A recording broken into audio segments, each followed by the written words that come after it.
स्वागत है आपका बीबीसी राजस्थान में। मैं हेमंत पाठक आज लेके आया हूँ आपको हमारे शहर के ऐतिहासिक और प्राचीन लालीवाव मठ में। और ये मठ इसलिए भी अद्भुत है कि एक तो आज़ादी से पहले का ये मठ है और यहाँ का जो सिद्ध क्षेत्र है लोगों को बहुत ही आनंद भी देता है और लोगों को बहुत आशीर्वाद भी यहाँ से मिलता रहा है। और आगामी 20 तारीख से यहाँ पे एक बहुत बड़ा धार्मिक अनुष्ठान होने जा रहा है। करीब 7 दिवसीय 8 दिवसीय कार्यक्रम यहाँ रहेगा और विश्वविख्यात मलुक पीठाचार्य राजेंद्र दास जी महाराज यहाँ पे भागवत कथा के लिए पधार रहे हैं और बड़ा ही भव्य आयोजन होने वाला है। और उस आयोजन की तैयारियां भी बहुत ज़ोरों पर है, जैसा कि हम पिछले कुछ समय से आपको दिखा भी रहे हैं। बड़ी ही शानदार तरीके से यहाँ पे तैयारियां चल रही हैं। और आज हमारे साथ में लालीवाव मठ के महंत और महामंडलेश्वर श्री 1008 हरिओम शरण दास जी महाराज हैं। उनसे बात करेंगे और जानेंगे इस पूरे आयोजन के बारे में, हरिओम दास जी महाराज के बारे में भी जानेंगे और इस लालीवाव मठ के इतिहास के बारे में भी उनसे बात करेंगे। तो आइए मिलते हैं हम महाराज जी से। तो महाराज जी, आपका बहुत बहुत स्वागत है बीबीसी राजस्थान पर। और ये जो भव्य आयोजन होने वाला है, पहले तो उसके बारे में विस्तार से आप जानकारी दीजिए। जय श्री राम। बीबीसी राजस्थान अपने इस क्षेत्र में बहुत सुंदर सेवा दे रहा है, जिससे सभी लोगों को दैनिक समाचार प्राप्त हो जाते हैं। इसके लिए बीबीसी राजस्थान को मैं बहुत बहुत साधुवाद देता हूं। हमारे इस लालीवाव परिसर में पहले मैं इसका परिचय करा दूं। यह लालीवाव मठ ऐतिहासिक मठ है। बांसवाड़ा नगर की स्थापना से भी लगभग 300 वर्ष पुराना ये मठ है। हमारा बांसवाड़ा 1529 में बसा था। उसके 300 वर्ष पहले से ये मठ स्थित है। इसलिए बड़े गौरव का विषय है कि इतना प्राचीन धर्मस्थल इस बागड़ क्षेत्र में विद्यमान है। इस धर्मस्थल पर समय समय से बड़े बड़े आयोजन होते आए हैं। वर्तमान में मेरे कार्यकाल में कोई बड़ा आयोजन नहीं हुआ, इसलिए भगवान की प्रेरणा से और गुरुजनों की कृपा से एक बहुत विशाल आयोजन, जिसे अष्टोत्री भागवत पारायण का नाम दिया है, 108 वृंदावन से पधारे हुए ब्राह्मण देवताओं के द्वारा मूल भागवत का पारायण किया जाएगा। साथ में ही लक्ष्मी नारायण महायज्ञ 9 कुंडात्मक होगा और इस भागवत की कथा का वाचन हमारे देश के प्रसिद्ध विद्वान, जिनका दूर दूर तक नाम है, ज्ञान के क्षेत्र में, भक्ति के क्षेत्र में, वैराग्य के क्षेत्र में जिनकी बहुत ख्याति है, ऐसे अग्रमलुक पीठाधीश्वर सुनामधन्य राजेंद्र देवाचार्य जी महाराज वृंदावन से पधारेंगे और वहाँ आकर के श्रीमद् भागवत पर प्रवचन देंगे, जिससे हमारा भागवत पूरा क्षेत्र लाभान्वित होगा, उनके दर्शन से कृतकृत्य होगा। इस आयोजन में हमारे देश के कोने कोने से, तीर्थ क्षेत्रों से संत मनीषी, महात्मा, तपस्वी, ऋषि मुनि जो हमारे हैं, वह सब यहाँ आने का प्रयास करेंगे। सबके दर्शन का सौभाग्य प्राप्त होगा। इस अवसर पर हमारे बागवर क्षेत्र के जितने भी ग्रामवासी हैं, सब लोगों से निवेदन किया है, वो भी पधारेंगे। एक बहुत बड़ा धर्म में अनुष्ठान होगा। आप ये समझिए कि प्रयागराज के कुंभ मेले के पूर्व एक छोटा अभिनव कुंभ यहाँ होने जा रहा है।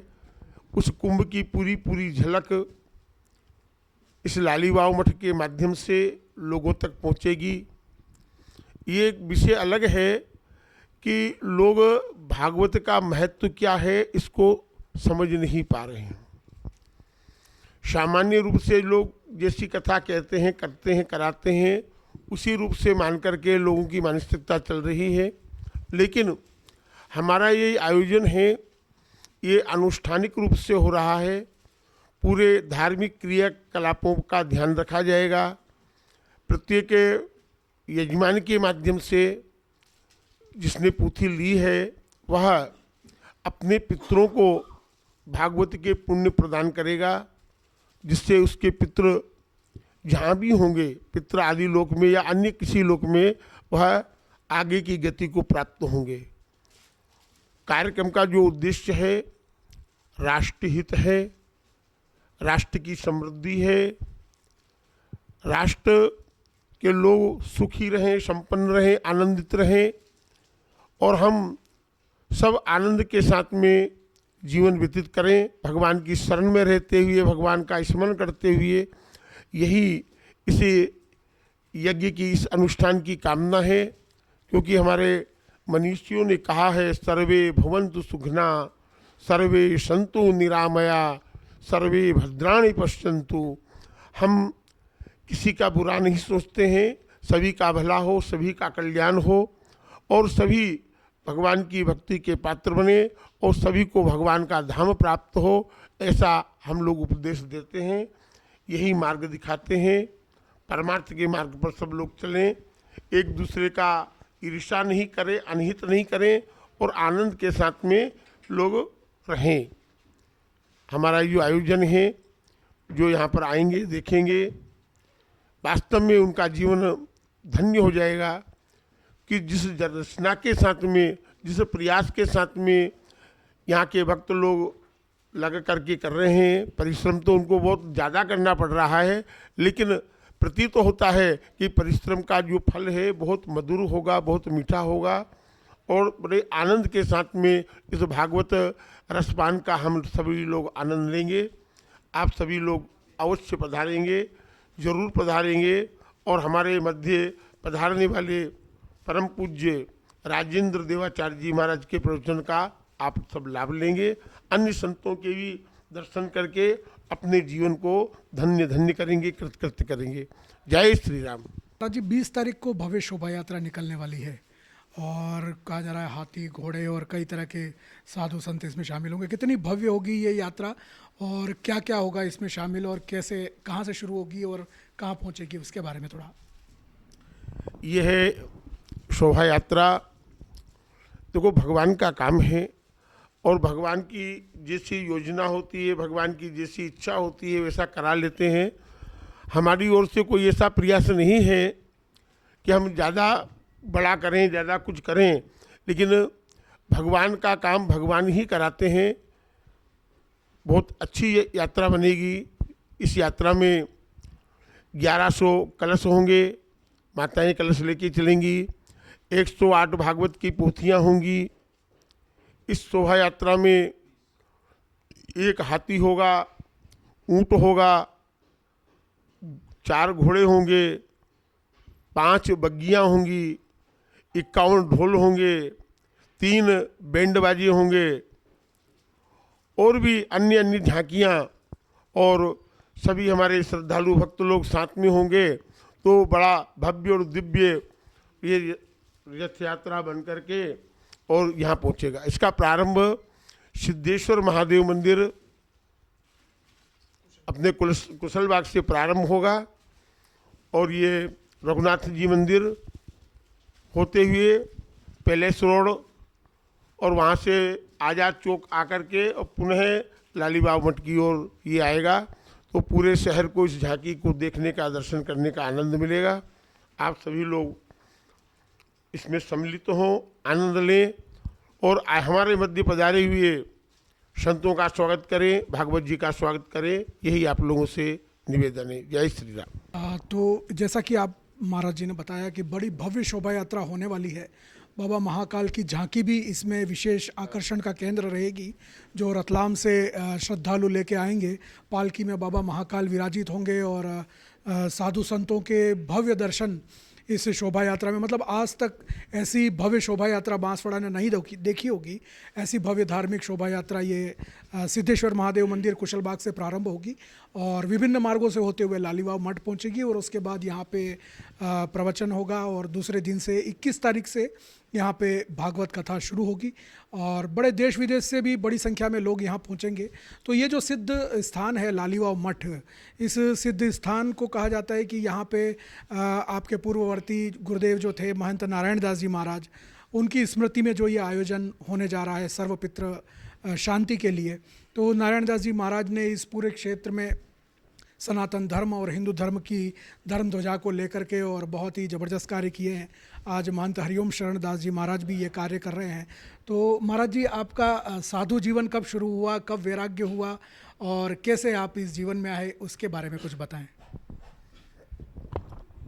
साधु जीवन तो अपने आप में एक संस्कार है, भगवान की योग होती है, कृपा होती है, तो इस मार्ग में कोई आता है।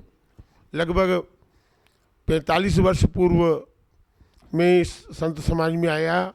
संतों का स्नेह मिला, संतों का मार्गदर्शन मिला, संतों का ज्ञान मिला और उनसे ज्ञान लेकर के, उनसे आशीर्वाद लेकर के इस मुकाम तक पहुँचे हैं और ऐसे ही संतों का आशीर्वाद बना रहेगा, हमारे गुरुजनों का आशीर्वाद बने रहेगा तो और भी अच्छे अच्छे काम होंगे भविष्य में और अच्छा होगा। इसी कामना के साथ में उनके आशीर्वाद से ही ये सब काम हो रहा है। तो ये थे हमारे साथ में महंत हरिओम शरण दास जी महाराज, जो हमें इस भव्य आयोजन के बारे में बता रहे थे और हम आपको लालीवाव मठ की वो तैयारियां भी दिखाएंगे जहाँ पे ये कथा होने वाली है और जो यज्ञ मंडप बना है, बड़ा ही भव्य यज्ञ मंडप तैयार हुआ है और चारों तरफ जो है बड़ा ही उत्साह का माहौल बना हुआ है। तो आइए चलते हैं, लेके चलते हैं आपको यज्ञ मंडप की तरफ और कथा स्थल की तरफ, वहाँ भी आपको दिखाते हैं क्या तैयारी है। इस वक्त हमारे साथ में है देश विख्यात विश्वविख्यात राधे राधे बाबा, जो इंदौर से इस भव्य आयोजन के लिए बांसवाड़ा पधारे हैं। आइए उनसे भी जानते हैं इस आयोजन के बारे में और क्या होने वाला है और कैसे इस पूरे आयोजन की तैयारियां चल रही हैं। तो महाराज जी कुछ बताएं इस कार्यक्रम के बारे में। देखिए, हमारी वैदिक सनातन परंपरा को स्थापित करने के लिए लाली बाबा मठ में श्री 10 महाविद्या और माँ त्रिपुरा सुंदरिका और लक्ष्मी महायज्ञ यहाँ पर 21 तारीख से प्रारंभ होगा और 20 तारीख को उसका भव्य संतों के सानिध्य में जुलूस निकलेगा। इसमें हमारे टीला द्वारा गद्याचार्य मंगल पीठाधीश्वर यज्ञ सम्राट श्री माधवाचार्य जी महाराज, वो पूरे परिकर के साथ सभी संतों के साथ, इसमें पूरे देश विदेश से अलग अलग जगहों से, जगन्नाथपुरी, काशी, मथुरा, वृंदावन, सभी लोगों से यहाँ पर तीर्थों संत महापुरुष पधार रहे हैं। आगामी जनवरी माह में कुंभ तो प्रयागराज में लगने वाला है, लेकिन उससे पूर्व में एक कुंभ की अपूर्व झांकी आपको लाली बाबा मठ में या बांसवाड़ा शहर में माँ त्रिपुरा सुंदरी के पावन सानिध्य में देखने के लिए मिलेगी। और ये सभी कार्य हमारे परम पूज्य महामंडलेश्वर लाली बाबा मठ के पीठाधीश्वर श्री महंत हरिओम शरण दास जी महाराज के पावन सानिध्य में संपन्न होने जा रहा है। और हमारे अग्रमलुक पीठाधीश्वर जगत गुरु राजेंद्र देवाचार्य जी महाराज के मुखारविंद से श्रीमद् भागवत कथा का रसपान अपन सभी लोग करेंगे। ये जो अपनी भारतीय संस्कृति में आध्यात्मिक दृष्टि से अर्थ, धर्म, काम, मोक्ष को प्रदान करने वाले यज्ञ के अनुष्ठान एवं संत महापुरुषों के दर्शन से विश्व में सकल मनोकामनार्थ यज्ञ साबित होगा। बहुत बहुत धन्यवाद महाराज जी। और इस यज्ञ की और भी बहुत तैयारियां चल रही हैं, आइए आपको वो भी दिखाते हैं। और कि आप देख रहे हैं मेरे पीछे ये भव्य यज्ञ मंडप तैयार किया गया है। आइए अंदर चलते हैं और आपको दिखाते हैं इस कुंड के अंदर जो है वो नवकुंडीय यज्ञ यहाँ पे होने वाला है और इसमें जो है वो तरह तरह के वेद मंत्रों से यहाँ आहुतियाँ दी जाएंगी। हमारे साथ में कथा के संयोजक भुवन मुकुंद पंड्या जी भी हैं, जो प्रख्यात गौ सेवक भी हैं और गो प्रांत प्रमुख भी हैं। वो हमें बताएंगे इस पूरे आयोजन की तैयारियों के बारे में। तो चले भाई साहब देखते हैं अंदर, आइए। तो ये इस तरह से जो पूरा बांस से बनाया गया यज्ञ मंडप है, जो बड़े ही भव्य रूप से आप देख रहे हैं, विशेष कलाकारों ने इसको तैयार किया है और पूरी ही वैदिक परंपरा और वैदिक रीति से तैयार किया गया ये यज्ञ मंडप है और पूरा गौ माता के गोबर से इसको लिपा गया है और इसकी पवित्रता जो है वो पूरी तरह से बनी रहे और इस तरीके से इसको तैयार किया गया है और जिस प्रकार से वर्णित है वेदों में, यज्ञों के प्रमुख ग्रंथों में, उस तरीके से ये वेदियाँ बनाई गई हैं। आप देख सकते हैं यहाँ पे ये वेदियाँ बनी गई हैं और पंड्या जी हमें बताएंगे इन वेदियों के बारे में। और ये प्रधान जो देवता हैं उनका स्थान रहेगा जहाँ पे ये पूरा प्रधान देवता का वो बनेगा, स्थापन बनेगा। और ये जो गोल कुंड दिख रहा है ये क्या है? ये नौकुंडी यज्ञ का एक प्रकार है और नौकुंडी यज्ञ के अंदर आप देख रहे हैं कि एक तो पद्म रूप के अंदर भी यहाँ पर अपने पास में कुंड बनाए जाते हैं, योनि रूप के रूप में भी कुंड बनाए जाते हैं, चंद्र रूप में भी कुंड बनाए जाते हैं। आप देख रहे हैं कि इनका सबका शास्त्रीय विधि के अनुसार ये सारे कुंड बने हुए हैं। और कोने में आप सब देख रहे हैं यहाँ पर जितने देवता हैं उनकी स्थापना इन वेदियों के ऊपर होगी। और ये महत्वपूर्ण है, जिसको हम 33 कोटि देवताओं का भाव लेते हैं तो ये सर्वतोभद्र मंडल ये इस प्रकार का बना हुआ है। आप ये खंबे जितने देख रहे हैं षोडश खंभों के ऊपर इसको बनाया जाता है। इसके वैदिक मंत्रों से इसको अभिमंत्रित किया जाएगा। यह यहाँ पर जो भी कार्य होगा सब वैदिक मंत्रों से अभिमंत्रित होगा और इसका भव्य स्वरूप जिस समय कार्य प्रारंभ होगा उस समय हमको दिखाई देगा। मैं हमारे कैमरामैन से कहूँगा कि वे ये इस भव्य यज्ञ मंडप का छत भी दिखाएं जो पूरा घास से और उससे बनाया गया है पूरा वैदिक रीति से। और जैसा कि पंड्या जी ने बताया 16 खम्भों पर ये पूरा यज्ञ मंडप बना हुआ है जहाँ पे पूरा धार्मिक अनुष्ठान होगा। और इसको पूरी वैदिक रीति से एक एक खम्भे को जो है वो मंत्रोच्चार के साथ स्थापित किया गया है ताकि देवताओं का अनुष्ठान जो है वो फलदायी बने। और यहाँ पे तरह तरह के आकार के जो है वो यज्ञ कुंड भी बनाए गए हैं, विभिन्न प्रकार के, कहीं गोल हैं कहीं त्रिभुजाकार हैं। तो ये सभी तरह के नवग्रहों के जो रूप होते हैं उन नवग्रहों के रूप के अनुसार जो है वो उनके चिन्हों के अनुसार जो है वो ये सारे यज्ञ मंडप, हवन कुंड वगैरह बनाए गए हैं। साथ ही जो वेदियाँ बनी हैं साइडों में, यहाँ पे देवताओं के स्थापना होगी, कहीं वास्तु देवता की स्थापना होगी, कहीं भैरव जी की स्थापना होगी, कहीं षोडश मातृका की स्थापना होगी और कहीं गणेश जी की स्थापना होगी। इस तरह से अलग अलग जगह पर अलग अलग देवताओं के स्थापन बनाए जाएंगे और वहाँ पे स्थापना होगी। और यह बीच में जो स्थान है वो प्रधान देवता का स्थान है जहाँ पे प्रधान देवता का पूरा बनेगा विधान यहाँ पे। और इसी के पास में जो है वो करीब 61 फीट की जो है वो ध्वजा यहाँ पे जो स्थापित की गई है यज्ञ मंडप के लिए। और पीछे की तरफ जो आप देख रहे हैं इधर वो पूरा कथा स्थल तैयार हो रहा है, बड़ा ही भव्य पांडाल बन रहा है, पूरा ही वाटरप्रूफ और एक तरह से कहा जाए तो बिल्कुल सुंदर पांडाल और सुरक्षित पांडाल यहाँ निर्माण किया गया है कथा के लिए, जहाँ पे हज़ारों की संख्या में लोग जो है वो बैठ करके कथा का श्रवण करेंगे। राजेंद्र दास जी महाराज जो मलूक पीठ के पीठाधीश्वर हैं वो अपने श्रीमुख से इस कथा का रसपान कराएंगे। और इस तरह से यहाँ पे बड़ी ही भव्य तैयारियाँ चल रही हैं। और इस तरफ जो है वो भोजनशाला का निर्माण हो रहा है जहाँ पे प्रतिदिन हज़ारों की संख्या में लोगों के लिए भोजन प्रसादी बनाई जाएगी और वहाँ पे भोजन तैयार करके और किया जाएगा। उधर सामने की तरफ आप जो देख रहे हैं जो टेंट लग रहे हैं वहाँ पे सारा भोजन का कार्यक्रम होगा और वहाँ पे हज़ारों भक्त जो है प्रतिदिन प्रसाद ग्रहण करेंगे। साथ ही पीने के पानी की व्यवस्था, पार्किंग की व्यवस्था, सुरक्षा की व्यवस्था करके और हर तरीके से यहाँ पे सुविधाएँ जो है वो लोगों के लिए की गई हैं। साथ ही यातायात के लिए भी नए सड़कों का निर्माण जो है वो यहाँ पे किया गया है और बाकी भी सारी व्यवस्थाएं जो है वो यहाँ पे की गई हैं। तो मतलब कहा जाए कि बांसवाड़ा में एक छोटा कुंभ बड़े कुंभ से पहले लगने वाला है तो अतिशयोक्ति नहीं होगी। और शास्त्रों में कहा भी गया है कि यतो धर्म तथो जय, जहाँ पे धर्म होगा वहाँ पे धर्म की जीत होगी और जीत होगी। तो यहाँ जो है बहुत बड़ा धार्मिक आयोजन ये होने वाला है और यहाँ पे देश विदेश से हज़ारों की संख्या में लोग आएंगे। और आप भी जो है वो इस कार्यक्रम में आएँ और इस अनूठे कार्यक्रम का आनंद लें। धन्यवाद।